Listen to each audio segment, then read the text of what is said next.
A particle moves rectilinearly with deceleration whose magnitude depends on velocity of particle as a equals to k root we.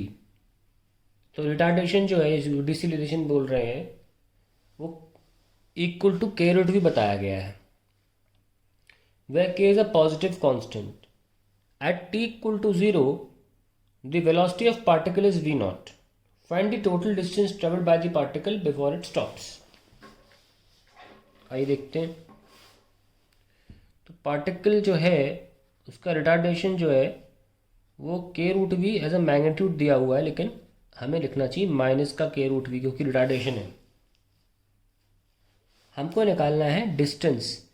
देखिए, जब भी acceleration की equation दे रखी हो और distance निकालना हो तो एक के दो तरीके होते हैं खोलने के। एक होता है d we by D t और एक होता है v d we by d x. तो ऑब्वियसली आप ये ओपन करोगे तो v d we by d x इस माइनस का के रूट वी। बस आपका एक्स निकल गया, आपका आंसर आ गया। ठीक है, चलिए क्या कैसे करना है।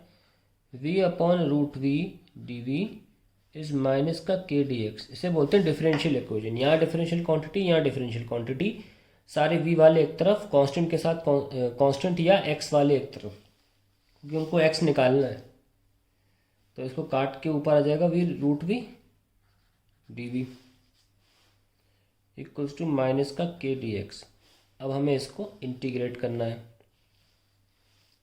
x निकालें तो कोने में ले आओ इसको, माइनस के d x is equals to square root of v t v. अब करिए integrate, d x is 0,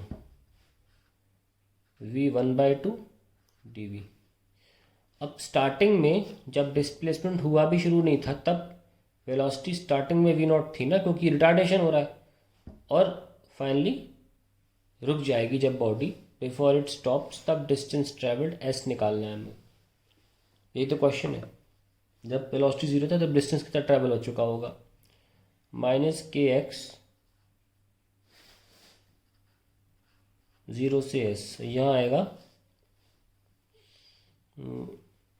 v 1/2 plus 1, जो कि इंटीग्रेशन का फॉर्मूला होता है, प्लस 1 ये लीजिए, और लिमिट क्या है वी नॉट 0। चलिए यहाँ चलिए आगे बढ़ते हैं।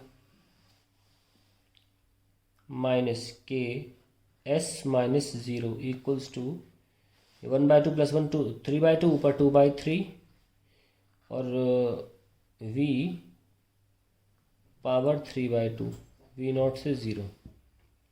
सो माइनस का के एस इज इक्वल्स टू 2/3, एक बार 0 डालेंगे और माइनस एक बार V naught 3/2, minus minus plus cancel कर दो तो 2/3 वी नॉट 3/2 आ जाएगा। सो डिस्टेंस ट्रेवल कितना हो गया अपॉन के, यह आपका आंसर आ गया। ठीक है, चलिए हमको टाइम निकालना है, बोला है and time for the motion, total time for the motion. वो भी सिंपल है, क्योंकि अब टाइम निकालना है तो हमको अब दूसरा वाला फॉर्मूला खोलना पड़ेगा एक्सेलरेशन का, d we by D t. Okay, where यहाँ पे ये दे रखा था हमें माइनस का के root V is D we by D T. So D T is equals to minus के D T is equals to 1/√v D V. Minus का के इंटीग्रेशन 0 से इंटीग्रेशन ऑफ डी टी, और ये minus 1/2 d we आ जाएगा। तो जब time 0 है, starting में वेलोसिटी वी नॉट है, और रुकने के दौरान तब तक टाइम जो होगा वो स्पीड 0 हो चुकी होगी, 0 लिख लो। सो माइनस डी टी का टी हो गया 0 से T, minus 1/2 plus 1 upon minus 1/2 plus 1, integration का फॉर्मूला वी नॉट से 0, माइनस का के टी इज इक्वल्स टू, ये 1/2 और ये 1/2 है, 2 ऊपर आ जाएगा, और ये v 1/2 वी नॉट से 0, और अभी रखना है minus K T equals to 2, 0 minus root 1/2। So K T equals to 2v0, minus minus cancel हो गए। सो टाइम लगेगा पूरा 2 square root of v0 by K, that is the total time in which the particle will stop.